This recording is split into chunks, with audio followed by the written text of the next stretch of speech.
rangkanya seperti apa. Nah, kita akan melihat di pembahasan berikut ini ya. Nah, jadi bagaimana sistematika penulisan buku ini? Ya, maka bisa kita uraikan dalam beberapa slide berikut ini ya. Nah, pertama adalah uraikan melalui eh, pembahasan seputar aurat ya. Kenapa kemudian saya mulai dari seputar aurat dulu ya? Karena tentu saja persoalan busana muslimah yang syar'i ya di dalam maupun di luar rumah tentu tidak bisa dilepaskan dari pembahasan atau dilepaskan dari hukum menutup aurat. Itu niscaya. Meskipun bahwa menutup aurat itu belum tentu syar'i. Artinya ketika seseorang wanita telah menutup auratnya belum tentu dia berpakaian secara syar'i karena nanti berkaitan dengan persoalan bagaimana dia berpenampilan di dalam kehidupan umum, memakai pakaian yang sudah sesuai dengan tuntutan di dalam kehidupan umum atau belum, ya, tabarruj atau enggak. Nah, itu tentu saja begitu ya. Tetapi bahwa aurat ya ini jelas memiliki keterkaitan yang tidak bisa dipisahkan dari busana ya, dari busana syar'i. Nah, begitu. Nah, terkait dengan masalah aurat ini saya kemukakan beberapa poin ya. Di antaranya yang terpenting adalah pertama adalah kajian ya, kewajiban, maaf, kewajiban untuk aurat. Yang ini saya uraikan melalui Al-Quran ya. Di firman Allah Subhanahu wa taala di dalam Quran surat Zinat kulli masjidin atau kemudian sunnah Nabi Shallallahu Alaihi Wasallam yang berkewajiban menutup aurat ya, banyak di situ hadis yang kita kemukakan yang bisa dibaca tentu dalam mungkin akan di sini. Kemudian juga pandangan para ulama lintas madhab. Jadi kemukakan lintas madhab dalam hal ini adalah 4 madhab ya. Saya tambahkan beberapa pandangan ulama-ulama yang berada di madhab. Misalnya seperti pendapat Asy-Syaukani, pendapat Ibnu Hazm ya, yang itu adalah ulama-ulama yang berada di luar madhab. Nah, kemudian eh, saya kerucutkan lagi menjadi pembahasan aurat wanita dalam kehidupan umum dan kemudian kehidupan khusus. Ya, jika saya lakukan lintas madhab, meskipun saya hanya mengambil poinnya ya, saya tidak tidak mencantumkan ibarah atau nas ya, teks pernyataan-pernyataan para fuqaha itu, karena kalau saya cantumkan bukunya akan semakin tebal tentunya begitu ya. Nah, sehingga saya isyaratkan dengan footnote saja ya, dengan catatan-catatan kaki saja. Yang itu saya ambilkan dari kitab-kitab fikih madhab mestinya ya. Kalau itu berkaitan dengan pendapat Syafi'iyah maka ya saya ambilkan dari kitab fikih madhab Syafi'i. Kalau itu madhab Hanafi ya dari kitab fikih madhab Hanafi dan begitu seterusnya ya. Demi menjaga akurasi dari setiap pandangan ya, setiap pendapat. Nah, kemudian juga setelah kemudian kita sampaikan ya pendapat Madzhab Syafi'i misalnya terkait dengan aurat wanita dalam kehidupan umum dan khusus ya batasannya sejauh mana. Nah, kemudian akhirnya mengerucut lagi kepada tarjih. Nah, jadi sesuatu yang eh, tidak biasa saya lakukan di dalam beberapa kesempatan ini saya lakukan di dalam buku ini yaitu apa? Lakukan tarjih. Ya, seperti dikatakan oleh Mas Ivan sendiri ya, Mas Ivan yang menerbitkan buku ini ya. Jadi buku ini cukup kental ya suasana tarjihnya. Meskipun ini sesuatu yang sangat jarang saya lakukan ya. Dalam kajian-kajian saya jarang melakukan menurut saya pendapat yang rojih seperti ini ya, jarang. Saya punya kebiasaan hanya menampilkan beberapa pandangan, kemudian ya sudah begitu ya saya sampaikan pandangan-pandangan para fuqaha. Biasanya begitu saya tanpa melakukan tarjih biasanya. Nah, tapi di dalam buku ini saya melakukan itu, melakukan tarjih terhadap pandangan terkuat menurut saya tentunya ya tentang aurat wanita dalam kehidupan umum. Ya, yang pada intinya adalah tarjih itu menyatakan bahwa seluruh tubuh seorang wanita kecuali muka dan telapak tangan, kecuali muka dan telapak tangan adalah aurat. Nah, jadi seperti itu. Sehingga wajib ditutup. Kemudian yang keempat, mengerucut lagi tarjih dan kajian komparatif tentang status wajah seorang wanita ya. Nah, setelah saya nyatakan bahwa setelah saya tarjih ya bahwa aurat wanita adalah sekucur tubuhnya kecuali muka dan telapak tangan. Nah, berikutnya saya mendiskusikan dan itu cukup panjang berkaitan dengan persoalan status wajah seorang wanita, apakah dia aurat atau tidak ya. Nah, diskusinya cukup panjang, dalil-dalil dari masing-masing pihak, ada yang mewajibkan, ada yang tidak mewajibkan untuk wajah. Ini kita diskusikan dan ya, bahwa wajah tidak termasuk aurat. Tapi bukan berarti tidak boleh ditutup ya, tapi tidak termasuk aurat sehingga tidak wajib dalam kondisi umum gitu ya. Nah, kemudian terakhir yang kelima saya menjelaskan terkait dengan syarat penutup aurat ya. Nah, misalnya tidak transparan ya. Ini adalah bagian dari syarat penutup aurat. Baik. Nah, teman-teman sekalian yang saya hormati rahmatullah ya. Setelah membahas tentang masalah aurat ya, batasan-batasnya dalam kehidupan umum maupun kehidupan khusus, kemudian saya masuk kepada pembahasan terkait dengan kehidupan khusus terlebih dahulu. Nah, yang saya kaji atau saya sampaikan di dalam pembahasan kehidupan khusus ini adalah berkaitan dengan hukum meminta izin masuk ke dalam kehidupan khusus ya. Yang saya simpulkan wajib. Jadi begitu tidak bisa kita masuk beledang-beledung kalau bahasa Jawa istilahnya ya, masuk begitu saja ke ruangan-ruangan yang itu adalah kehidupan khusus. Nah, yang sebelumnya tentu saya menjelaskan apa itu kehidupan khusus ya dan juga apa kehidupan umum tentunya ya. Yang dimaksud dengan dalam kehidupan khusus ini di dalam buku ini adalah bahwa kehidupan di mana seorang perempuan ya ini hanya bersama dengan suaminya atau bersama dengan anak-anaknya atau bersama dengan laki-laki mahramnya atau bersama dengan perempuan saja ya. Itu kehidupan khusus. Nah, bagaimana kalau seorang ingin masuk ke dalam kehidupan khusus? Nah, itu khususnya adalah ya kehidupan khusus. Maka di sini pembahasan kita ya. Kemudian yang kedua adalah berkaitan dengan hukum-hukum aurat dalam kehidupan khusus. Ini juga kita kaji ya, pembahasan aurat di dalam kehidupan khusus.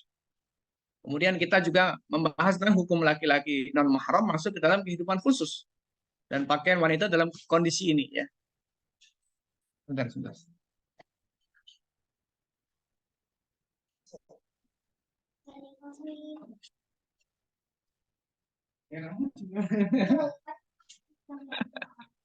Baik ya, kita lanjutkan. Nah, jadi berkaitan dengan hukum yang ini ya, ini sangat jarang untuk diberikan ya keberadaan seorang laki-laki non mahram yang masuk ke dalam kehidupan khusus ya. Ini kehidupan di mana seorang wanita itu bersama ya, dengan keluarganya ya. Nah, di ruang khususnya di rumah ya, misalnya begitu. Nah, seringkali ada laki-laki non mahram yang ikut ke situ. Padahal seorang wanita di situ sebenarnya punya keleluasaan untuk memakai pakaian yang tidak serumit atau tidak seketat gitu ya dalam kehidupan umum. Jadi seperti itu. Nah, sehingga bagaimana soal pakaian ya yang harus digunakan oleh seorang wanita ketika itu atau ketika di dalam kehidupan khusus, baik ketika dia baik ketika ada mahram di dalamnya, ketika ada non mahram di dalam kehidupan khusus itu ataupun tidak ada ya. Nah, perlu kita sampaikan juga bahwa pada hukumnya ya, pada hukum aslinya seorang laki-laki non mahram ini tidak boleh berada dalam kehidupan khusus kecuali ada hajat seperti silaturahim atau dalam undangan jamuan makan, misalnya seperti itu ya. Nah, baik. Kemudian setelah itu kita masuk kepada bagian kalau bisa kita katakan sistematik penulisannya ya ini adalah bagian yang ketiga tapi saya menulis tidak dengan model bagian ya tetapi tanpa ada penjelasan bagian tetapi langsung poin ya poin berganti poin nah, begitu bisa kita katakan ini adalah bagian ketiga itu membahas tentang kehidupan umum nah, di mana dalam kehidupan umum ini kita sampaikan definisi tentang kehidupan umum di dalam kehidupan seseorang itu ada sama dengan umumnya manusia, tidak hanya laki, tidak hanya perempuan. Ya, ada laki-laki, ada perempuan, tidak hanya mahram saja, tapi ada mahram, ada non mahram. Seperti ketika berada di masjid, ketika berada di jalan raya, ketika berada di kantor dan lain sebagainya ya. Ini adalah kehidupan umum. Nah, di dalam pembahasan ini kita sampaikan terkait dengan beberapa hukum, antaranya adalah wajib terpisah antara laki-laki dan perempuan. Ya. Kemudian boleh beristima atau kumpul dengan uh, ya, boleh beristima ya atau berkumpul antara laki-laki dan perempuan ketika terpenuhi dua unsur, yaitu melakukan perkara yang memang dibolehkan oleh serta mengharuskan adanya istima. Nah, ini dalam kondisi normal ya. Dalam kondisi normal,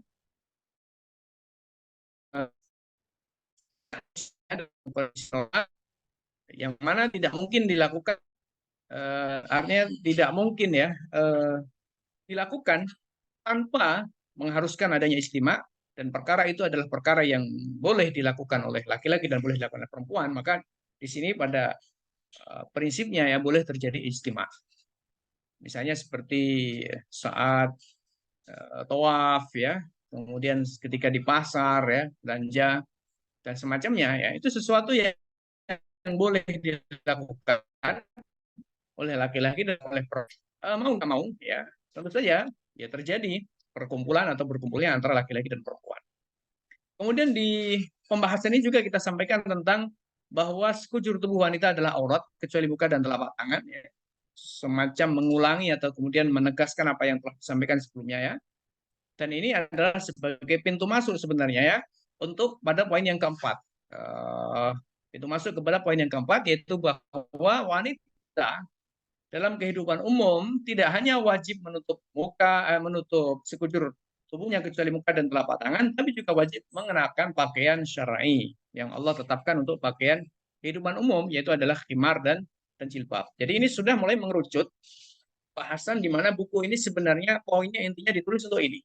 Itu adalah untuk membahas tentang pakaian syar'i dalam kehidupan umum bagi seorang wanita muslimah, yakni khimar dan jilbab. Nah, kita udah mulai masuk ke sini. Nah, jadi seperti itu. Nah, kemudian kita masuk kepada poin keempat ya. Sebelum saya membahas tentang jilbab dan khimar sebagai pakaian yang dikenakan oleh seorang wanita dalam kehidupan umum ya, saya mencoba kembali untuk mengkristalkan pemahaman tentang persoalan ini dengan apa? Yaitu dengan memberikan penjelasan tentang uh, perbedaan antara topik menutup aurat dengan topik pakaian wanita dalam kehidupan umum ya. Kenapa? Karena pembahasan ini ya cukup penting atau bahkan bisa dikatakan sangat penting berkaitan dengan konstruksi pemahaman adanya pakaian khusus yang Allah wajibkan atas seorang wanita dalam kehidupan umum. Jadi bukan yang penting menutup aurat. Nah, sementara ini kan orang memahami yang penting menutup aurat, kan begitu ya. Yang penting menutup aurat. Maka kita sering mendengar misalnya ada atlet ya syar'i katanya ya. Misalnya ada seorang perempuan misalnya ya, pesepeda atau perenang atau kemudian apa namanya? Bulu tangkis atau apalagi ya, pelari atau voli ya. Nah, seperti itu yang katanya syar'i gitu ya. Kenapa kok syar'i? Karena menutup sekujur tubuhnya. Nah, padahal dia memakai baju renang. Kira seperti itu. Atau memakai ya pokoknya bajunya adalah baju full press body gitu ya. Nah, jadi kira-kira begitu. Nah, oleh karena itu maka sangat penting sekali membedakan antara dua topik ini. Topik menutup aurat dan topik wanita dalam topik pakaian wanita dalam kehidupan umum. Jadi sangat penting. Nah, disinilah kekaburan-kekaburan ini biasanya terjadi. Kekaburan atau juga pengkaburan oleh sebagian orang. Ya, pengkaburan dan kekaburan. Pengkaburan oleh sebagian pihak dan kekaburan terjadi pada sebagian pihak. Nah, jadi seperti itu. Karena itu maka ketika saya sebelum masuk ke dalam pembahasan al-jilbab wal-khimar, jilbab dan khimar sebagai model pakaian yang khas yang Allah wajibkan untuk seorang wanita ketika dia keluar rumah ya, maka saya sampaikan terlebih dahulu berkaitan dengan topik ya, membedakan antara menutup aurat dengan topik pakaian wanita dalam kehidupan umumnya. Nah, yang kedua di dalam pembahasan ini adalah ketidakpahaman masalah ini menjadi salah satu faktor yang memunculkan pemahaman yang keliru tentang jilbab tadi. Ya, salah satunya jilbab, kerudung itu sama, misalnya seperti itu ya. Ini adalah karena juga ketidakpahaman terkait dengan topik ini, pembedaan antara aurat dan pakaian wanita dalam kehidupan umum. Begitu pula ya berkaitan dengan persoalan tadi ya, yang penting menutup aurat. Jadi seperti itu. Nah, termasuk juga ketidakfahaman tentang persoalan keharaman tabarruj misalnya. Nah, itu karena tidak bisa membedakan antara topik menutup aurat dengan topik ketika seorang wanita berada dalam kehidupan umum, ya, bukan hanya persoalan menutup aurat saja. Nah, begitu. Nah, baru setelah itu kemudian saya masuk kepada pembahasan yang kelima ya. Poin yang kelima atau inti yang kelima itu adalah tentang khimar dan jilbab. Nah, khimar dan jilbab ini yang kemudian kita konstruksikan sebagai pakaian syar'i dalam kehidupan umum ya. Ini kemudian kita jelaskan apa makna khimar ya. Di situ saya jelaskan secara bahasanya, kemudian juga penjelasan-penjelasan ya secara syar'inya makna khimar, kemudian juga makna jilbab. Itu apa? Kemudian kita di situ juga jelaskan dalil-dalil Al-Qur'annya, dalil-dalil sunnahnya terkait dengan khimar ya. Quran surat An-Nur ayat 31, jilbab, Quran surat Al-Ahzab ayat 59, kemudian hadis riwayat Bukhari, riwayat Muslim terkait dengan persoalan jilbab ya dari Ummu Atiyah radhiyallahu anha ya. Kemudian juga berkaitan dengan persoalan khimar, hadis Abu Dawud dan saya omongkan cukup banyak ya berkaitan dengan persoalan khimar ya dan jilbab. Nah, kemudian di poin yang kedua ya di pembahasan ini tentang khimar dan jilbab, kemudian saya membahas juga terkait dengan mengapa dapat disimpulkan bahwa jilbab dan khimar adalah pakaian dalam kehidupan umum, bukan soal menutup aurat saja. Ya.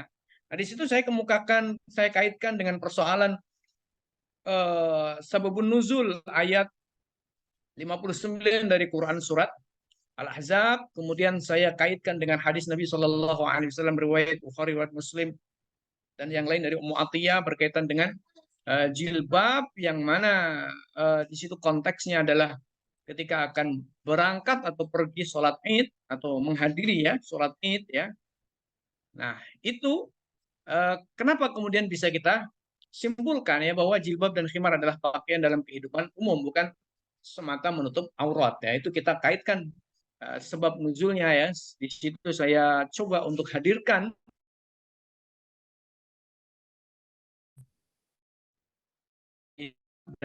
sumber-sumber ya, tafsir ya bagaimana sebab nuzulnya ayat 59 dari Quran surat Al-Ahzab tersebut ya.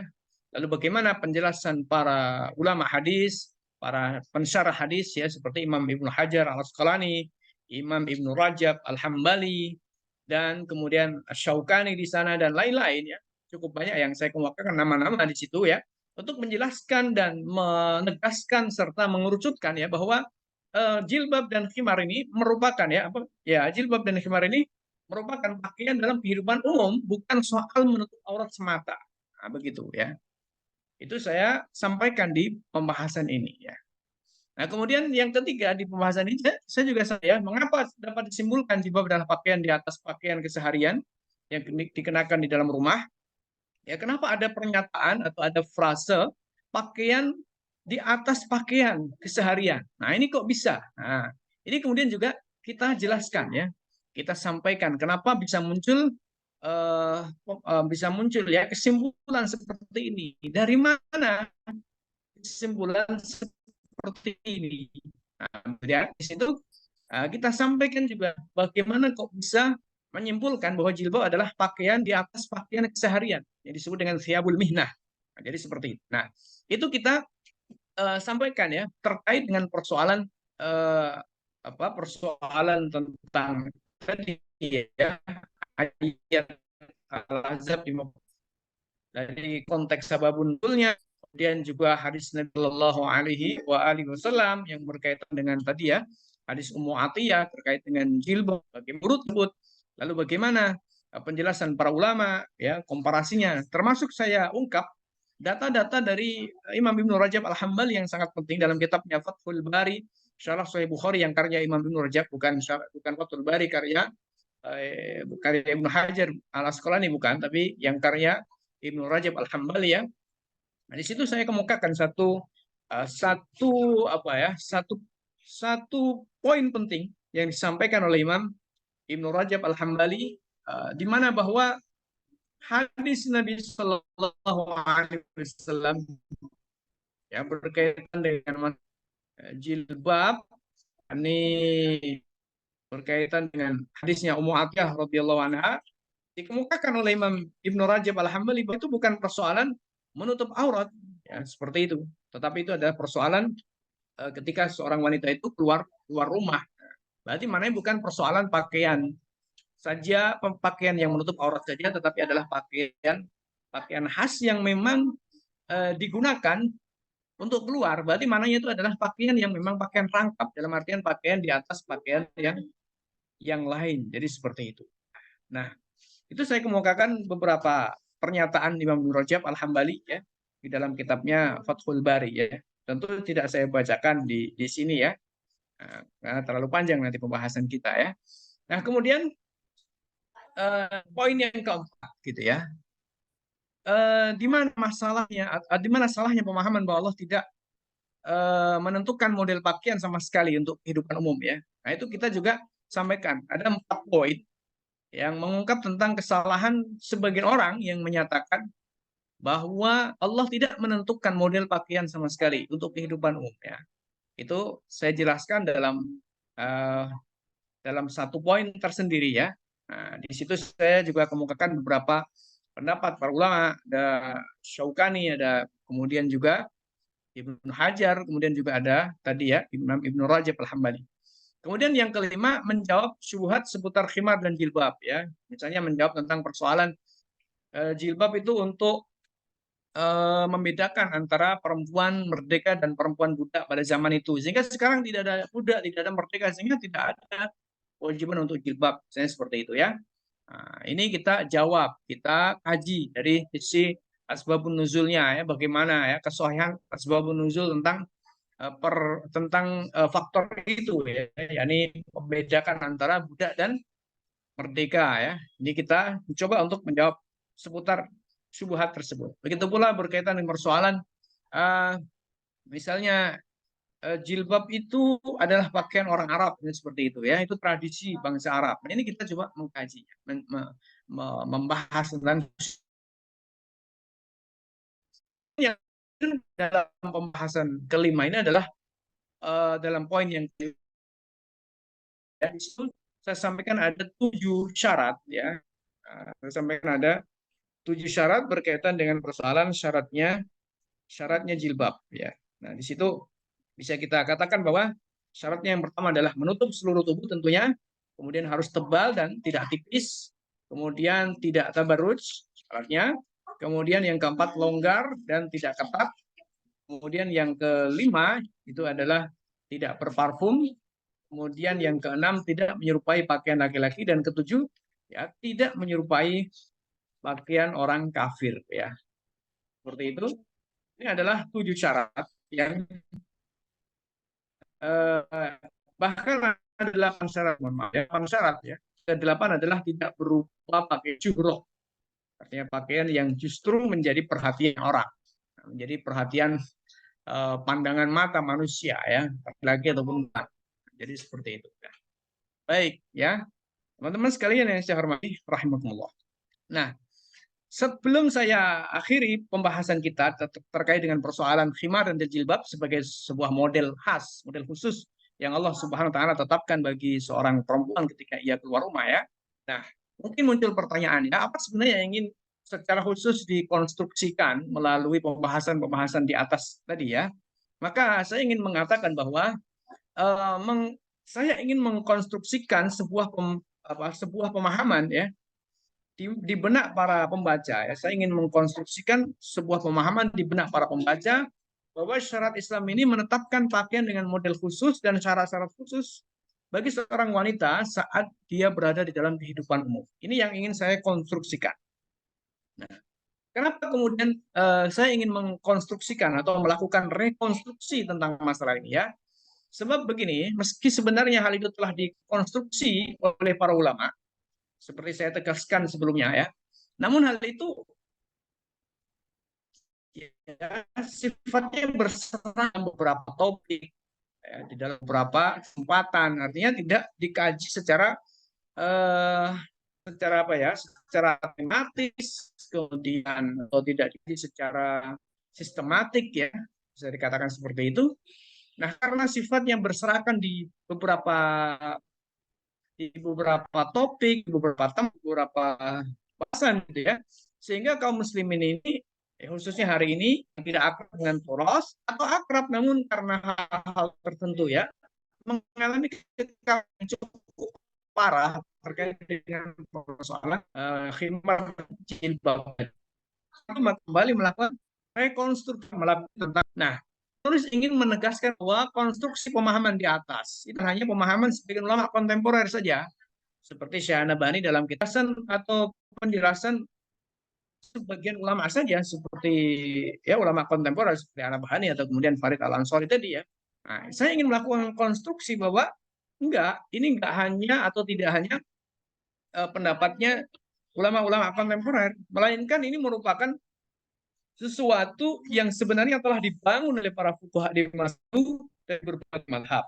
Nah, karenanya apa? Data-data yang penulis suguhkan selalu data-data primer ya. Jadi penulis di dalam buku ini senantiasa berusaha untuk membawa data-data primer seperti perkataan Al-Qurtubi, Ibnu Hayyan, Ibnu Rajab, Ibnu Hajar Al-Hali, Ibnu Hajar Al-Asqalani, Ibnu Hazm, Asy-Syaukani dan lain-lain. Ini adalah data-data primer. Jadi data-data yang langsung mengacu pada kitab-kitab mereka juga dan itu merupakan ulama-ulama klasik ya sehingga data-data ini adalah data-data primer.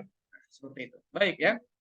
Nah, yang terakhir adakah bahasan yang lain yang terkait dengan bahasan-bahasan masalah khiwar dan jilbab di dalam buku ini? Jawabannya ada 3 pembahasan ya, sebagai mungkin bahasa kita suplemen ya, sebagai tambahan saja. Yang pertama adalah berkaitan dengan wanita muslimah, busana syar'i dan jati diri yang terancam hilang. Itu saya tambahkan di edisi revisi kemarin ya, November 2023 kemarin. Waktu terbit dengan cover yang baru ini ya. Nah, kemudian fenomena tabarruj, bahaya dan solusinya itu juga itu sudah ada sejak 2019 yang lalu. Kemudian busana dan peran negara. Ini yang terakhir. Ini juga tambahan yang ada dan ini sudah saya tambahkan sejak 2019 yang lalu ya, sebelum terbit yang pertama. Nah, yang terakhir apa keunggulan buku ini ya? Menurut klaim penulisnya ada 8 keunggulan. Ini menurut klaim penulisnya ya, bisa disepakati bisa tidak gitu ya. Silahkan dibaca. Nah, nanti bisa dilakukan kritik ya, dilakukan saran dan apakah benar ya keunggulan buku ini ada atau tidak ada. Ini namanya klaim subjektif ya kan? Tentu saja begitu. Yang pertama adalah sistematis. Tadi sistematikanya tadi sudah kita sampaikan. Kemudian komprehensif ya. Nah, komprehensif karena dalam sekedar ya kalau di dalam bukunya misalnya An-Nabhani, An-Nidhamul Istimai itu kan hanya mungkin satu lembar gitu ya, bahasa tentang jilbab ini satu lembar kira-kira seperti itu. Begitu pula dalam bukunya Syekh Farid Al-Ansari misalnya ya cuma satu lembar ya. Nah, begitu pula di kitab-kitab yang lain ada buku judul dengan Jilbabul Mar'ah Al-Muslimah karya Syekh Nasruddin Al-Albani ya, rahimahullah taala. Tapi juga tidak mengkerucut menurut saya, tidak menggambarkan secara utuh gitu ya. Ada pula buku-buku yang sudah terbit sebelumnya. Saya pernah baca buku juga bahasa Indonesia ditulis oleh beberapa teman-teman ya.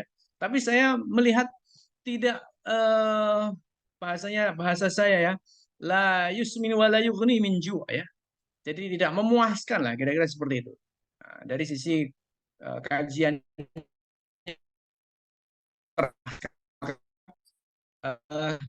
berupa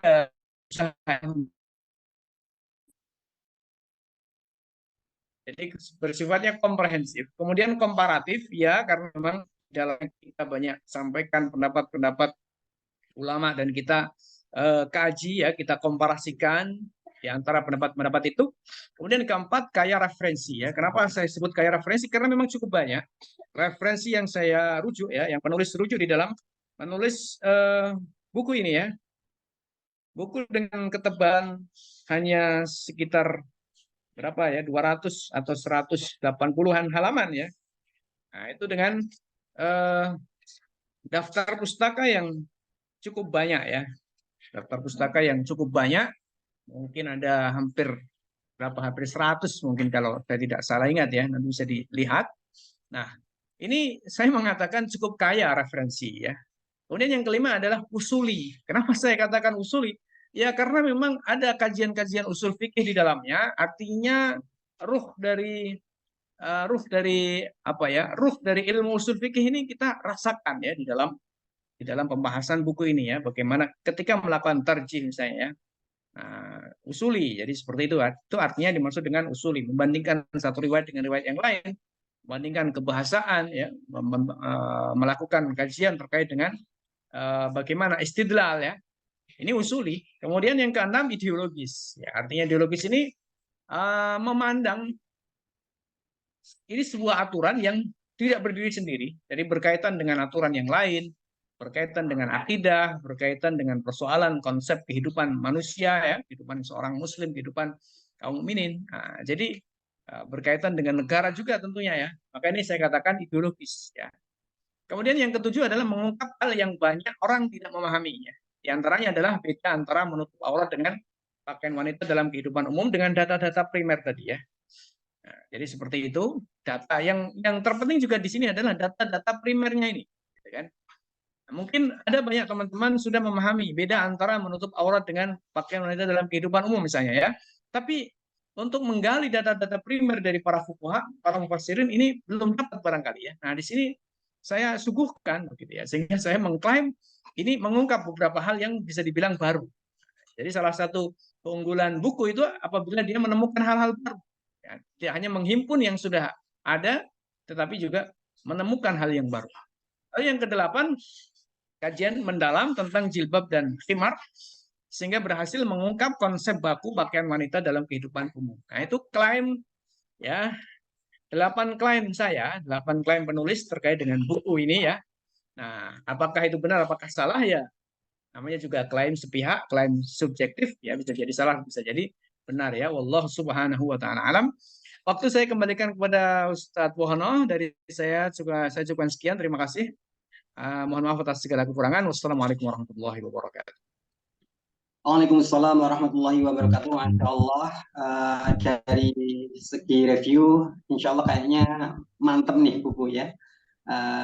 Isinya daging-daging, insya Allah, karena khasnya Ustadz Usman itu kalau memang buat buku itu memang yang daging-daging. Juga termasuk sering baca, kalau dulu terjemahan ya Ustadz ya, sering menerjemahkan buku-buku ya, buku-buku kitab-kitab karya ulama ya, waktu itu kebanyakan dari PTI kalau nggak salah ya. Nah itu saya sering baca karya beliau dan luar biasa ya isinya ya. Terus kemudian hari ini ya, ini beliau menulis sendiri ya, yaitu fikih busana muslimah yang reviewnya sudah beliau jelaskan tadi ya.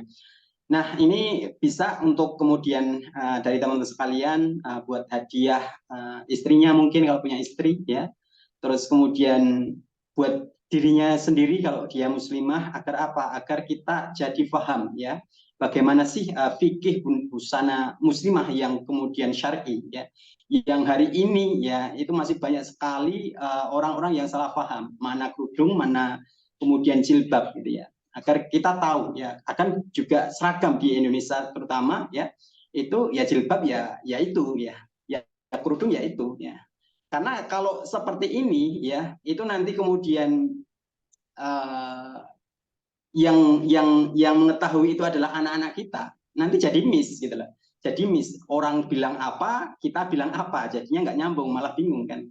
Nah harapannya buku karya Ustadz Usman Yahid ini ya insya Allah bisa menjadi referensi kita bagaimana sih busana yang syar'i seperti apa, dijelaskan dalil-dalilnya dari segi kemudian Al-Quran, Sunnah, bahkan tadi ya referensinya 100 buku sendiri ya. Dan ini untuk bukunya sekitar 200 halaman ya, 180 sampai 200 halaman ya. Dan di Pustaka Syabab itu kemarin ada beberapa yang lawas Ustaz, yang cover lawas ya. Harganya 68 ya, 68.000 bagi teman-teman yang ingin benar-benar pengen mengkajinya, membacanya. bisa hubungi Pustaka Syabab khusus ya, peserta Zoom ya, itu dapat diskon khusus ya, yaitu 60.000 ya. Cukup membayar 60.000, insya Allah bisa mendapatkan bukunya khusus peserta Zoom pada siang hari ini. Kalau yang lain beda lagi harganya ya, insya Allah. Nah, nanti bisa dihubungi kontak Pustaka Syabab 085625797717. Baik, kita lanjut sesi tanya jawab kaitannya dengan busana muslimah. Bagi teman-teman yang ingin bertanya kaitannya dengan fikih busana muslimah, bisa di-share di kolom chat, atau mungkin kalau ini penting ya, pengen butuh cepat jawabannya, bisa raise hand. Nanti insya Allah kita dahulukan. Baik, adakah yang bertanya? Oh, ini sudah ya, sudah masuk. Ustadz izin bertanya, apakah boleh, ini dari Ibu Suci atau Mbak Suci ya, apakah boleh ketika kita di dalam rumah bersama suami, kita tidak memakai mihnah? Ini boleh enggak, Ustadz? Di depan non mahram. Oh, ada non mahramnya. Di depan non mahram. Ya. Boleh enggak ini, Ustadz? Menurut yang saya pahami ya, menurut yang saya pahami dan ini saya sampaikan di beberapa tulisan saya, seorang wanita di dalam rumahnya ketika dia bersama dengan mahramnya, bersama dengan suaminya di antaranya ya, suami bukan mahram tapi posisinya lebih dari mahram. Tapi di dalamnya juga ada non mahram, maka seorang wanita wajib memakai pakaian sebagaimana ketika dia berada di luar rumah.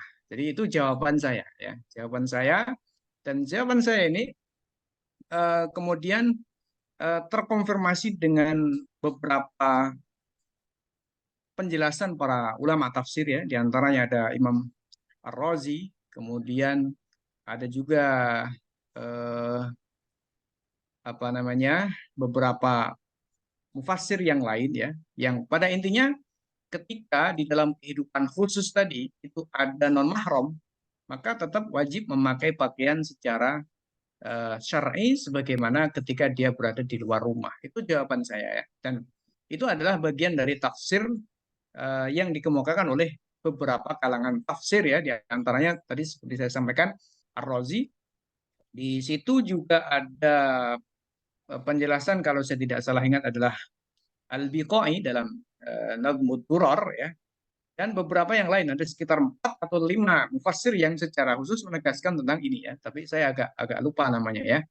Nah, itu mungkin Mas atau Ustadz Wahanwa ya. Baik, sebelum lanjut Ustadz, apakah ini berarti harus memang tidak potongan, memang benar-benar syar'i ya di dalam rumah ketika Iya, ada non mahram iya, gitu? iya, iya. Karena yang Itu selama menurut, ini ada yang ya, memahami, menurut pemahaman saya. ya, siap. Karena selama ini ada yang memahami yang nggak apa-apa selama itu sudah menutup auratnya. Ternyata lebih kuat, lebih rojih, ya sebagaimana kita keluar rumah ya. Menurut Kita saya, ya siap, insya Allah. ya, tentu saja begitu ya. Menurut saya. Jadi kan ada pendapat lain lebih menurut pemiliknya ya. Tapi menurut saya ini yang lebih tepat menurut Dan saya, insya Allah lebih lebih kuat aman ya ya, Ustaz ya. begitu. Ya tentu kalau dilihat dari segi lebih amannya, lebih sempurnanya jelas, jadi begitu ya. Tapi kalau bicara dalil, nah, bisa jadi ini lebih kuat, bisa jadi yang lain lebih kuat gitu ya. Tapi menurut saya ini lebih kuat, jadi seperti itu. Dan itu ada dukungan-dukungan dari para ahli tafsirnya begitu ya. Nah, seperti itu. Baik. Lanjut Ustaz, untuk pertanyaan selanjutnya dari Ya. Ibu Nurmila. Pak Ustaz ingin bertanya, ketika di luar kehidupan umum, kita sudah menutup pakaian secara syar'i atau sempurna. Kemudian misalnya kita kerja di sekolah, ada sesi foto untuk dokumentasi sekolah. Dan di situ campur baur dengan guru laki-laki, apakah boleh Ustaz? Ya, ini berkaitan dengan persoalan ya campur baur tadi ya. Nah, maka campur baur ini atau di bahasanya adalah ikhtilat ya. Ikhtilat secara sederhana di dalam buku ini juga disampaikan ya bahwa aslinya ikhtilat itu tidak dibenarkan tetapi bisa dibenarkan bila mana pekerjaan tersebut atau perbuatan tersebut adalah perbuatan yang halal dilakukan oleh seorang laki-laki dan halal juga dilakukan oleh seorang perempuan, dan di saat yang sama, nah ini catatan yang penting, catatan yang penting adalah dan di saat yang sama mengharuskan, ya, mengharuskan untuk adanya ikhtilat. Jadi kalau tidak mengharuskan adanya ikhtilat, maka tidak boleh. Nah, jadi seperti itu aslinya. Jadi begitu. Nah, di sini pertanyaannya di sini ya, apakah itu mengharuskan ikhtilat? Ya, nah, tentu saja kalau inginnya adalah foto bersama tentu mengharuskan ikhtilat. Tapi persoalannya foto bersama itu adalah sebuah hal yang perlu dilakukan atau tidak. Artinya apa kepentingannya, apa tujuannya ya, hal yang diizinkan oleh syar'i atau oleh syara atau tidak, begitu ya. Itu yang kemudian menjadi persoalan, ya, begitu. Sehingga yang saya pahami kalau kita ingin berfoto bersama secara khusus ya, yang mana kemudian di situ terjadi campur baur, itu tidak boleh, gitu ya. Tapi ketika kita melakukan suatu pekerjaan tertentu yang secara normalnya dan secara apa bisa dikatakan sebagai sebuah konsekuensi dari pekerjaan tersebut meniscayakan terjadinya istimewa atau terjadinya ikhtilat, lalu di situ kok difoto atau terfoto oleh orang, ya tidak ada masalah. Jadi seperti itu ya. Sebagaimana ketika kita misalnya tawaf atau kemudian kita ketika belanja di pasar atau belanja di ya supermarket di mall misalnya seperti itu, nah kita akan beristimewa dan berikhtilat dengan banyak orang termasuk dengan perempuan, lalu di situ difoto misalnya ya, ya itu tidak ada masalah. Tapi kalau kemudian saya sengaja ya eh, meminta kepada beberapa perempuan misalnya customer yang ada di situ ya, penjual-penjual atau kemudian apa ya SPG-nya ya, sales promotion girl-nya itu, nah untuk foto bersama mbak foto dulu yang seperti itu ya, nah itu tidak dibenarkan. Nah, jadi itu tentu beda antara dua kasus tadi ya. Itu mungkin jawaban saya, Ustaz. Pohon. Masya Allah, itu Ibu Nurmila semoga bisa menjawab ya. Lanjut ke pertanyaan selanjutnya dari Ibu Nur, bagaimana hukum memakai jaket dan kerudungnya dimasukkan ke jaket tadi? Ini gimana sih? Ya, sebenarnya boleh saja memakai kerudung, ya, kemudian memakai jaket, kemudian kerudungnya dimasukkan ke dalam jaket. Itu sebenarnya boleh saja, ya. Artinya tidak menyalahi ketentuan berkaitan dengan persoalan pakaian, khimar dan jilbabnya, gitu ya. Hanya saja yang perlu diperhatikan ya, ketika tindakan itu. Nah, ini catatan lain yang berkaitan dengan syarat khimar dan jilbab, ya. Nah, ketika tindakan itu adalah terkategori menyebabkan lahirnya satu sifat, yaitu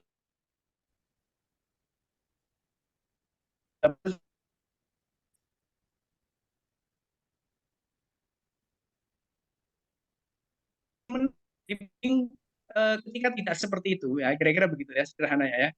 Nah, laki-laki juga menyadari hal itu bahwa tampilan seperti ini lebih lebih menarik ya, lebih menarik dari sisi kewanitaan ya, dari sisi seginya dia sebagai seorang wanita itu lebih menarik. Nah, kalau kemudian kita lihat perbuatan itu atau tampilan itu, maka ini sangat tergantung bentuk jaketnya ya, sangat bergantung bentuk jaketnya. Kalau kemudian itu menampakkan atau kemudian melahirkan hal yang baru yaitu yang disebut dengan tabarruj, maka tidak boleh ya. Tapi kalau misalnya jaket itu jaket yang bisa dikatakan kayak jaket wol yang tebal ya, bahkan panjang jaket itu hampir di bawah ya, hampir hampir sampai lutut misalnya seperti itu ya, seperti dipakai oleh beberapa orang Eropa ketika musim dingin itu ya, di mana jaket itu cukup tebal dan kemudian justru tidak membentuk tubuhnya dan justru tidak menambah tidak terus ya. Nah, tentu saja hal itu boleh meskipun kemudian khimar itu masuk ya, ke dalamnya. Jadi sangat bergantung menurut saya ya, sangat bergantung kepada faktanya itu semakin menambah nampak atau tidak ya. Jadi seperti itu. Maka perlu diperhatikan soal itunya. Itu wallahu alam. Baik, jazakallah khairan katsirah kepada Ustaz Usman ya telah menjawab dari pertanyaan dari Ibu Nur T ya. Itu ya Bu ya untuk jawabannya. Insya Allah boleh ya. Nengok Selama WA. tidak membentuk Kajian lekuk. tentang busana. Boleh. Baik, selanjutnya dari nggak ada namanya. Maaf Ustaz, bertanya terkait istilah mihnah dan atrof. Mohon penjelasannya. Syukron. Mihnah dan apa tadi, Ustaz? Atrof. Ini tulisannya nggak tahu ini seperti apa ya. ATRHRAF. Mungkin bisa diperjelas. Oh ya. Jadi atrof ya saya sudah paham, Ustaz. Oke, siap. Jadi sebenarnya bacanya mihnah, bukan mihnah tapi mihnah pakai H ya. Pakai H tebal. Orang Indonesia nggak punya huruf H soalnya ya. Pakai H, mihnah. Jadi itu sebenarnya susunannya adalah thiyabul mihnah. Jadi thawbul mihnah atau thiyabul mihnah. Ya, pakaian mihnah. Mihnah itu artinya bekerja. Jadi maksudnya adalah pakaian yang dipakai oleh seorang wanita di dalam rumahnya ketika dia memberikan ya pelayanan kepada suaminya, kepada anak-anaknya, kepada mahramnya ya. Itu disebut dengan pakaian mihnah, saubul mihnah. Pakaian yang dipakai ketika berada di rumah ya, ketika dia beraktivitas dalam rumah. Itu pakaian rumah ya, sebenarnya begitu ya. Nah, itu mihnah. Nah, itu dipakai di dalam jilbab. Jadi seperti itu. Nah, kemudian apa itu atrof ya? Atrof mungkin di sini ya tulisannya adalah ATH kemudian baru R dan F ya. Atrof itu. Kalau atrof itu artinya ujung-ujung anggota badan. Jadi ujung-ujung anggota badan. Artinya apa? Ujung itu leher. Kemudian lengan bagian atas ya. Kemudian betis ke bawah. Itu namanya atrof ya. Nah, menurut mazhab Malik, seorang wanita di dalam rumahnya itu boleh ya, kepada selain suaminya, yakni kepada anaknya, kepada kakaknya atau adik ya, laki-lakinya, pamannya ya, pamannya yang mahram tentunya ya. Nah, boleh di dalam rumah itu seorang wanita memperlihatkan atrofnya. Ini mazhab Malik. Ya, jadi seperti itu. Jadi yang boleh nampak itu adalah atrofnya. Artinya apa? Ya, lehernya, kemudian apa? Tangan-tangannya ya, kemudian bagian bawah ke bagian betis ke bawah itu namanya atrof. Nah, itu mungkin penjelasan saya. Wallahu a'lam. Ya, nanti bisa dilihat di pembahasan tentang batasan-batasan aurat dalam kehidupan khusus ya. Nah, di situ mazhab Syafi'i, mazhab Maliki, mazhab Hanafi ada sendiri ya. Baik, nanti detailnya bisa baca sendiri. Ibu siapa ini? Enggak ada namanya. Lanjut Ustaz, dari Ibu Roniah. Bagaimana menjelaskan ke orang yang melihat saya memakai mihnah ya, pakai hak ya. Yang mereka bilang, kenapa kamu pakaiannya banyak? Ya, kamu nggak panas dan syar'i yang benar, yang bukan potongan kah, Ustadz? Ya, kalau soal bagaimana menjelaskan ya itu tergantung kepada siapa, konteksnya bagaimana ya, kondisinya ibu seperti apa. Nah, perlu dijelaskan panjang lebar atau disederhanakan ya itu sangat tergantung konteks dan situasinya ya. Saya pikir seperti itu. Saya tidak bisa memberikan contoh ya bagaimana cara menjelaskannya. Ya, saya pikir jelaskan apa adanya saja ya. Nah, dijelaskan bahwa ini adalah pakaian ya, namanya pakaian dalam yang kita pakai sehari-hari di dalam rumah atau ketika kita bersama dengan orang-orang mahram kita. Nah, sedangkan kalau kita keluar rumah itu ada pakaian khusus yang Allah Subhanahu wa taala wajibkan ya. Dalilnya Quran surat An-Nur ayat 31, Al-Ahzab ayat 59, hadis riwayat Bukhari Muslim dari Ummu Atiyah terkait dengan kewajiban memakai yang namanya jilbab ketika keluar rumah. Nah, seperti itu. Ketika kita membaca buku ini, insya Allah bisa menjelaskan. bukan promosi ini ya. Nah, jadi artinya ketika kita membaca buku ini dengan baik, insya Allah kita bisa menjelaskan itu ya. Nah, seperti itu. Bagaimana kita menjelaskannya dari mana? Dari bawah, dari atas, atau dari samping kanan kiri kita menjelaskannya. Nah, itu terserah kita, itu teknis ya. Kemudian kalau masalah kamu nggak panas kah? Ya itu bukan alasan yang bisa dibenarkan panas semua atau tidak, itu sangat relatif sekali ya. Seperti itu. Kalau misalnya orang mengatakan saya nggak mau saya pakai baju atau pakai ya pakaian di bawah di atas lutut ya, dan kemudian pakai you can see. Kenapa? Panas ya, sumuk gitu ya. Nah, maka kalau kita menjawab dengan baik ya kita jelaskan ya seorang wanita tidak boleh ya, hukumnya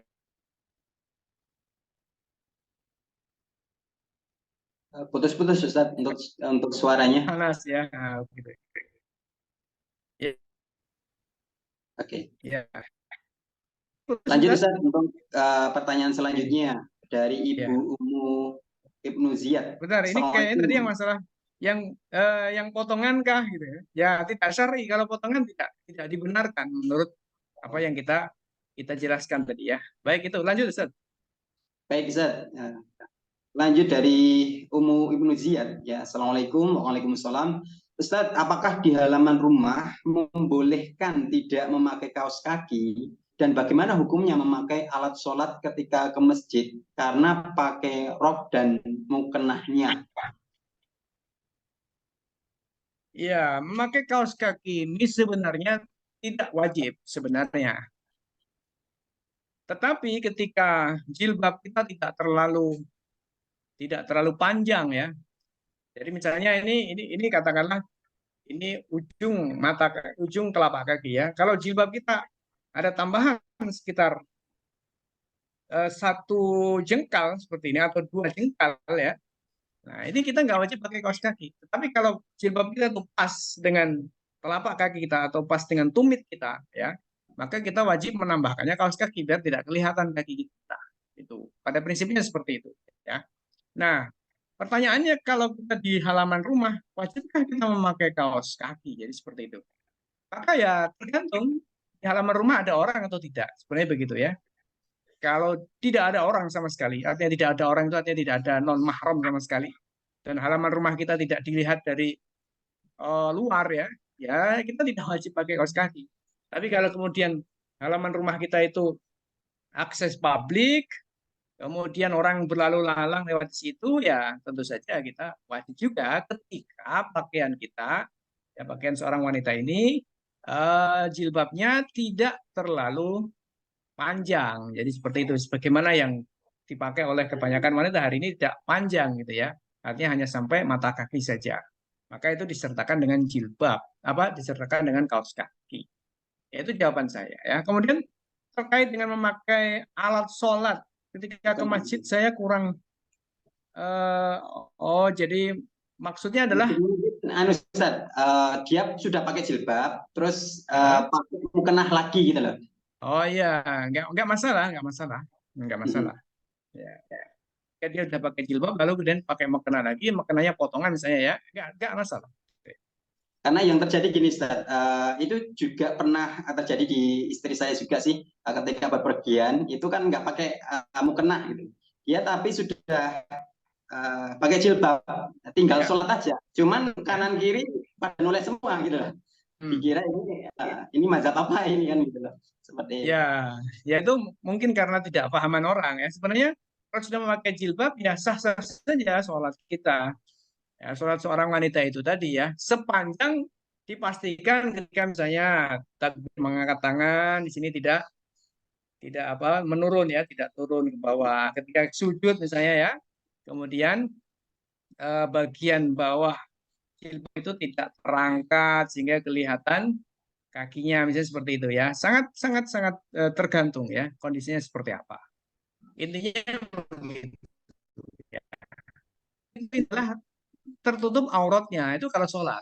Jadi harus kita bedakan antara sholat dengan pakaian umum dalam kehidupan apa pakaian wanita dalam kehidupan umum tadi ya. Nah gitu. Oke, lanjut Ustaz untuk pertanyaan selanjutnya dari Ibu Heni. Ustaz, izin bertanya, mohon penjelasannya untuk batasan dalam mengenakan khimar.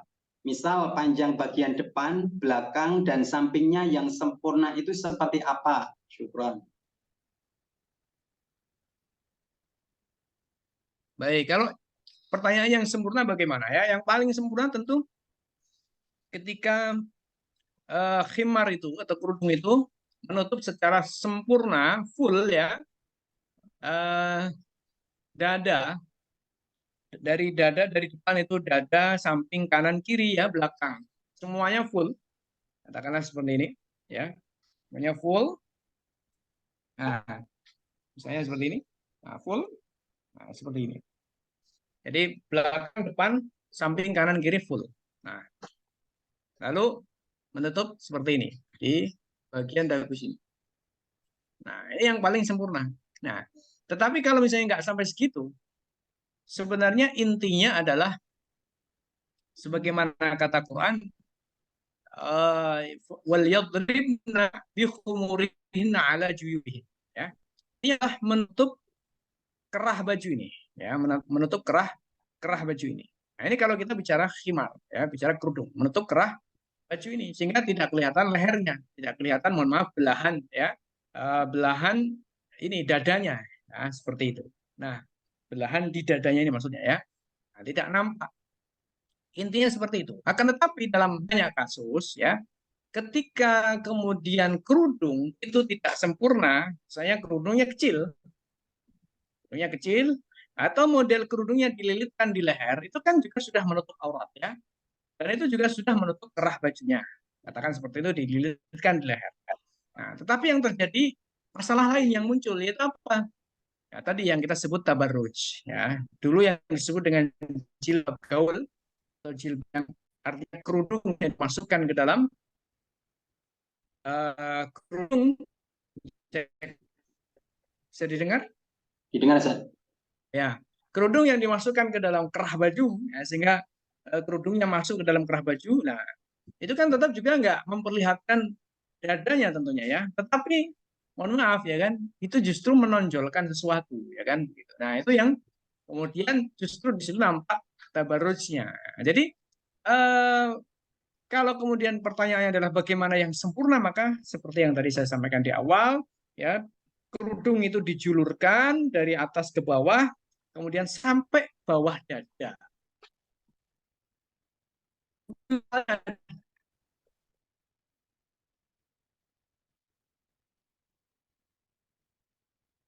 Oke, suaranya Kemudian terputus. dari belakang kanan kiri, ya, Lanjut, Ustaz. suaranya Ustaz. Ya, jadi seminimal minimalnya khimar ini, kerudung ini adalah menutup bagian kanan kiri, depan belakang, ya, samping kanan kiri, depan belakang, ya, seukuran dengan kerah baju ini, ya. Kerah baju ini misalnya kan seperti ini, ya, kerah baju ini. Nah, seperti ini. Jadi seminimal minimalnya ya segini, ya, menutup kerah baju ini. Tapi tentu sempurnanya adalah di bawah dada. Jadi seperti itu. Wallahu alam. Baik, lanjut Ustaz, untuk pertanyaan selanjutnya dari Wijayan. Oh, ini belum, ya. Dari TV Jogja, ya. Assalamualaikum Ustaz. Waalaikumsalam. Izin bertanya soal baju mihnah, ya. Apakah baju model you can see termasuk nggak boleh dipakai di depan mahram dan sesama perempuan karena ketiak dianggap aurat, ya. Sementara saya pernah baca di penjelasan kitab Nizamul Iqtisadi, aurat perempuan terhadap mahram dan sesama perempuan sama seperti aurat sesama laki-laki. Jazakumullah. Wa'iyyakum. Ya, jadi tadi, ya, tergantung kita pakai mazhab siapa. Di buku ini, ya, ada pembahasan itu. Kalau tadi yang saya singgung Imam Malik, ya. Kalau menurut Imam Malik, ya, tidak boleh pakai baju you can see. Menurut Imam Malik, ya. Kalau menurut mazhab Syafi'i boleh, ya. Pakai baju you can see di hadapan anaknya atau kemudian mahramnya, ya. Itu kelihatan, ya. Nah, itu boleh menurut mazhab Syafi'i. Nah, mazhab Malik tidak dibenarkan. Ya, silakan nanti dibaca, ya, kalau sudah punya, ya. Insya Allah langsung beli, Ibu Tiwi, ya. Baik, lanjut Ustaz. Dari Ibu Wijayanti Serang, ya. Bismillah. Assalamualaikum. Waalaikumsalam. Ustaz, izin bertanya, kalau serumah sama saudara ipar, apakah tetap pakai kaos kaki kalau di dalam rumah? Soalnya saya tetap pakai kaos kaki untuk menjaga kehati-hatian. Jazakumullah khairan. Wa'iyyakum. Ya, tadi persoalan pakai kaos kaki itu persoalan tambahan yang sebenarnya tidak menjadi kewajiban asal, tetapi itu adalah kewajiban tambahan yang ketika jilbab tidak bisa mengcover atau tidak bisa menutupi mata kaki. Begitu aslinya. Ya. Jadi begitu aslinya. Ketika jilbab tidak bisa menutupi mata kaki, ya ketika dipakai jalan, maka berarti wajib kaos kaki. Nah, kemudian soal tadi ya, apakah itu ipar, apakah itu yang lain yang jelas bukan mahram, menurut saya tadi ya, menurut saya tadi ya tetap berkewajiban untuk memakai pakaian syar'i ya. Jadi seperti itu ya. Ini memang repot atau susahnya kalau kemudian tinggal satu rumah dengan beberapa keluarga ya, atau dengan dua atau lebih keluarga ya. Memang cukup ribet sehingga hayah khosohnya, kehidupan khususnya ya, privasinya ini menjadi sangat cukup rumit gitu ya. Wallahu alam. Baik, lanjut Ustaz untuk pertanyaan selanjutnya. Ini dari Fatul. Monggo silakan Mas Fatul atau Ibu Fatul. Apakah mau live? Raise hand? Oh enggak ya? Ini soalnya izin bertanya tapi nggak ada pertanyaannya. Lanjut Oh. dulu ke yang lain ya. Ibu Hana Farhana. Apa Ustaz, dalam memakai khimar, apakah cukup menutup dada tanpa memperhatikan bagian kanan kiri pendek atau panjang atau tetap diperhatikan? Jazakumullah khairan. Ya, tadi sudah sempat kita sampaikan ya. Jadi ya tentu saja diperhatikan samping kanan, kiri, belakang ya. Juga diperhatikan. Bukan hanya panjang di depan saja, lalu di belakang misalnya tidak ada. Tentu tidak ya. Jadi seperti itu. Seperti penjelasan Imam Al-Biqai ya, itu melingkar ya. Imam Al-Biqai dalam kitabnya Nadhbut Durar, tafsir namanya Nadhbut Durar fi Tanasubil Ayat was Suwar ya, beliau menjelaskan ya harus melingkar gitu ya. Nah, itu di dalam buku juga saya sampaikan ya. Baik. Wallahu alam. Oke, itu untuk Ibu Hana ya. Semoga bisa menjelaskan ya. Kurang jelas silahkan baca bukunya. Lanjut dari Ibu Rintan Dewi. Ya, izin tanya Ustadz, kehidupan khusus tinggal bersama dengan ipar lagi apa? Apa bisa pakai rok lebar dan kaki apa harus tetap pakai kaos kaki? Syukron. Tadi hampir sama Saya ya. pikir sudah terjawab ya. Oh iya iya. Lanjut dari Ibu Yani. Assalamualaikum. Waalaikumsalam.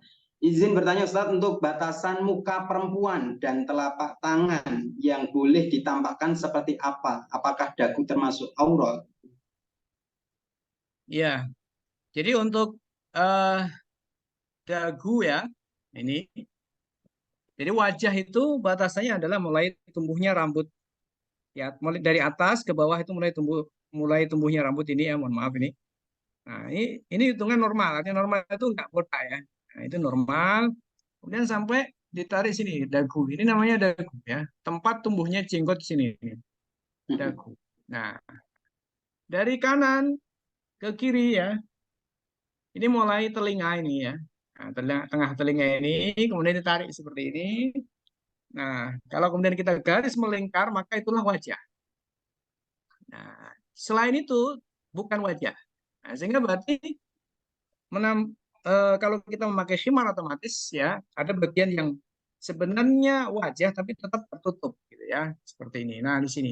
Jadi kalau kemudian nempelnya khimar ini di sini di leher gini ya, dagu bagian eh, di dagu atau di leher ya, di leher bagian atas ini ya, maka berarti kelihatan sebagian dari lehernya. Itu tidak benar ya.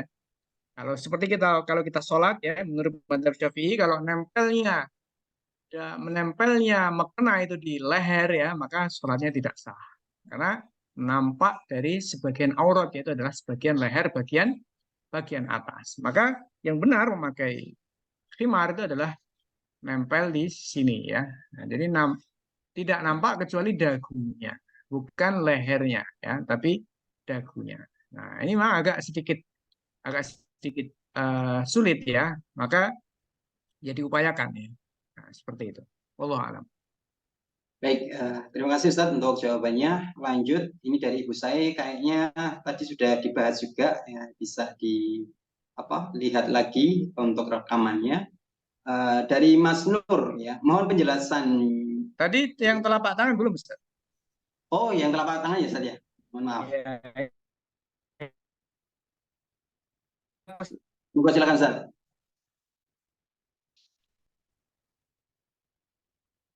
Di ujung Suaranya kiri ini, belum masuk. ya, cek suara. Nah, sudah Ada? Ustadz. Ya. Jadi telapak tangan ini telapak tangan bagian luar maupun telapak tangan bagian dalam, batasannya sampai namanya pergelangan, ya, alku Hmm, ini. Jadi ini. Jadi kalau seperti ini, misalnya baju nempelnya di sini ya, nah itu berarti kelihatan ini, nggak boleh. Nah, jadi di sini nih, nempelnya di sini. Nah, ini namanya telapak tangan, luar dan dalam. Nah, ini boleh keluar, yang ini boleh ditambahkan. Tapi kalau misalnya eh, kancing bajunya di sini, lengan bajunya di sini nih, ya, maka tentu tidak boleh karena ini ada bagian lengan yang nampak. Nah, begitu, Ustaz Wahono. baik, syukur Ustadz untuk jawabannya. Itu untuk Ibu Yani ya. Lanjut, dari Mas Nur ya, mohon penjelasannya, bolehnya menanggalkan jilbab pada wanita yang sudah menopause ya. Apa mutlak? Ya, Ini gimana? Mungkin ukuran ukuran apa ya? Menopause sendiri itu eh berapa Ustaz? ya, jadi begini. Al-Qur'annya tidak mengatakan monopause ya. Ini harus kita catat. Jadi Qur'annya tidak mengatakan monopause, Qur'annya mengatakan wal qawaidu minan nisa illati la yarjuna nikahan falaisa alaihinna junahun ayyadha'na thiyabahunna ghaira mutabarrijatin bizina wa ayyasta'fifna khairul lahun. Nah, begitu ya. Jadi ayatnya mengatakan begini, ini perlu saya garis bawahi. Wal qawaidu minan nisa, wanita-wanita yang sudah qawaid, sudah duduk. Nah, duduk itu artinya apa? Nah, di situ para ulama mengatakan duduk itu artinya sudah tidak lagi bisa melahirkan anak. Jadi sudah monopause tadi. Tapi bahasanya Quran bukan ya isna minal mahid. Jadi ada ya isna minal mahid, sudah putus haid, ada qawaid. Ini beda. Jadi kalau putus dari haid itu belum tentu apa namanya tua ya. Karena bisa jadi diangkat misalnya ya ada kelainan, ada masalah ya hormonal, dia putus dari haid, nggak bisa haid lagi. Jadi seperti itu misalnya ya. Nah, termasuk ketika diangkat rahimnya, nah tentu tidak bisa haid juga karena tidak ada proses eh, apa apa namanya ya, ya itulah lupa namanya ya. Nah, tapi Quran menggunakan kata wal qawaid ya, jamak dari qaidah. Qaidah itu asal namanya duduk. Nah, kata-kata duduk, kaidah, lalu kemudian ditafsirkan oleh sebagian ahli tafsir dengan maknanya al-qawaid minal wiladah. Maknanya sudah duduk dari melahirkan. Maksudnya sudah tidak ada lagi melahirkan. Nah, sehingga dikatakan sudah monopause dari sisi usia. Ini yang pertama ya. Kemudian allati. Nah, ini penting juga. Allati la yarjuna nikahan. Yang mana mereka sudah tidak lagi ada harapan, ya, tidak lagi ada harapan nikahan nikah. Nikah di sini maknanya adalah ya berhubungan badan. Jadi maknanya mereka sudah tidak lagi diminati oleh orang untuk dinikahi. Ya, sudah tidak ada yang berminat untuk menikahi dia karena sudah tua. Dan bisa juga maknanya adalah memang sudah bisa dikatakan tidak bisa lagi melakukan hubungan suami istri, ada lagi hasrat tentang hubungan suami istri. Ya. Jadi itu maknanya uh, qawaid ya. Al qawaid minan nisa allati la yarjuna nikahan. Jadi penting dua hal ya. Qawaid minan nisa ditambahkan allati la yarjuna nikahan. Wanita-wanita yang sudah duduk ya, maknanya sudah tidak lagi melahirkan. Ditambah lagi ada penegasan ayat allati la yarjuna nikahan, yang tidak lagi ada harapan menikah. Mananya orang laki-laki sudah tidak ada ketertarikan kepada dia, berarti sudah tua. Atau mananya juga sudah tidak ada harapan lagi untuk melakukan hubungan badan karena sudah tidak ada hasrat ya untuk itu. Ya, jadi seperti itu. Ini terjadi faktor usia ya, sudah cukup tua, kita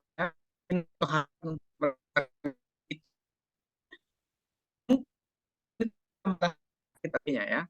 Nah, itulah yang dimaksud dengan al-qawaid minan nisa illati la yarjuna nikahan, yang mereka boleh tidak memakai pakaian yang ditetapkan bagi seorang wanita dalam keadaan berada atau dalam kehidupan umum, yaitu al-jilbab wal khimar. Mereka hanya diwajibkan untuk menutup aurat saja, sekujur tubuh, kecuali muka dan telapak tangan wajib tertutup, tapi tidak wajib model jilbab. Nah, sehingga mereka lebih fleksibel, lebih bebas.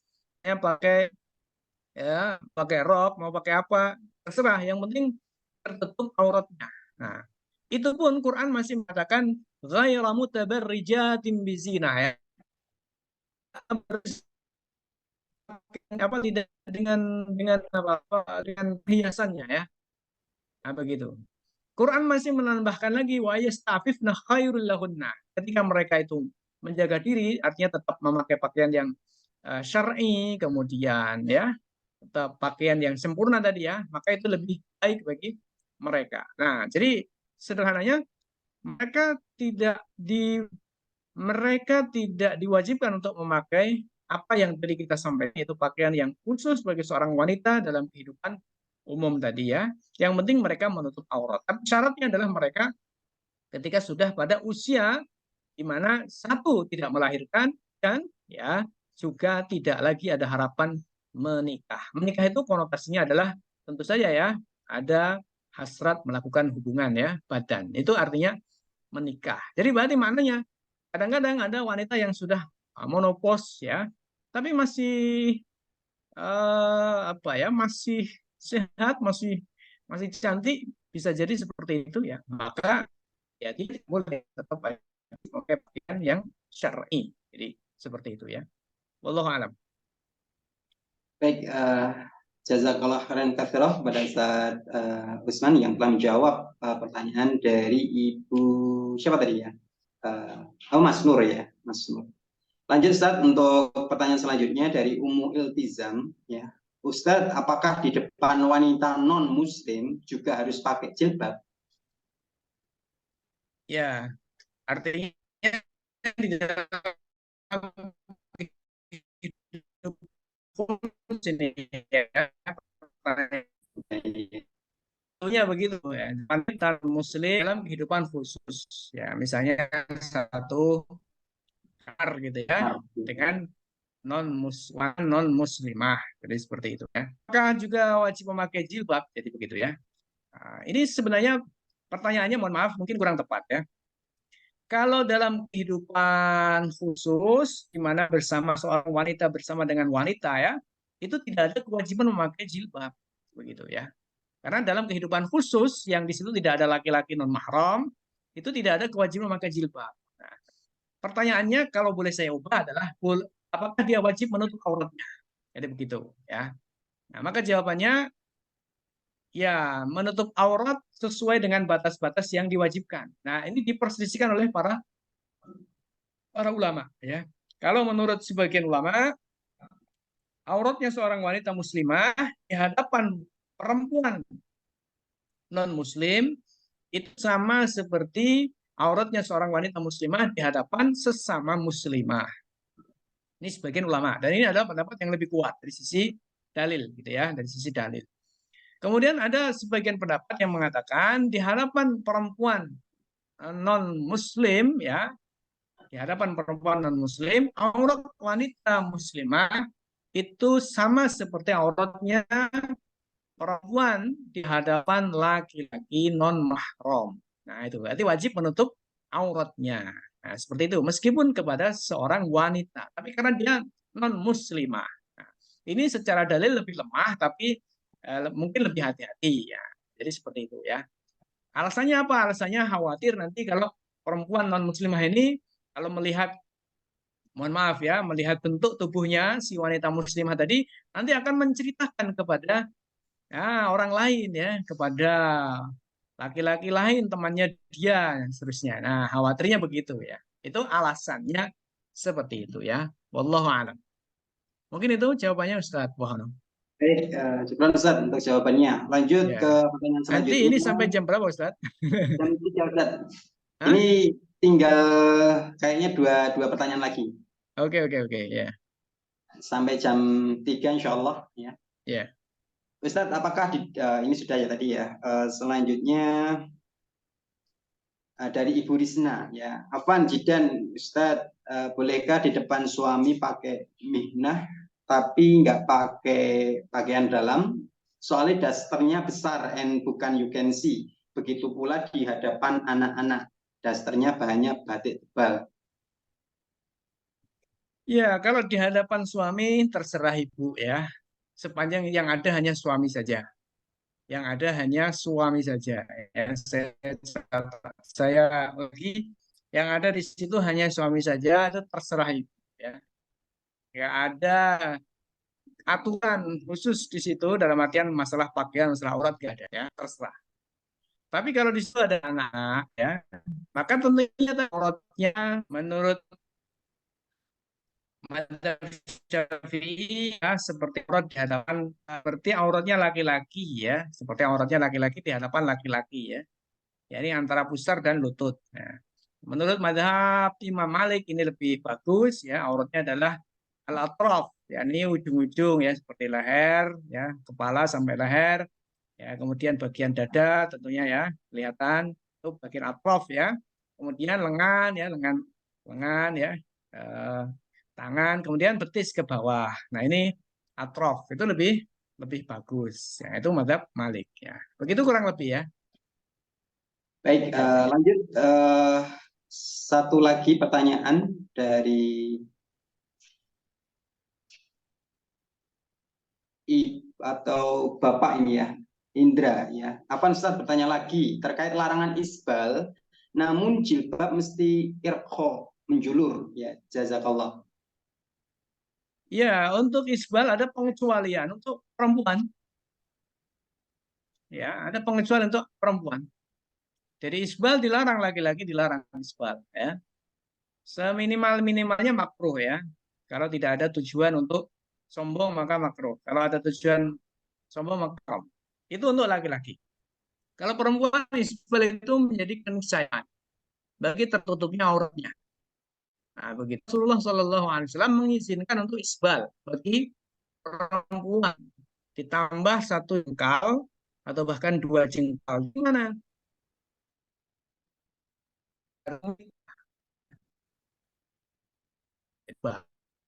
Putus Ustaz, bisa diulang.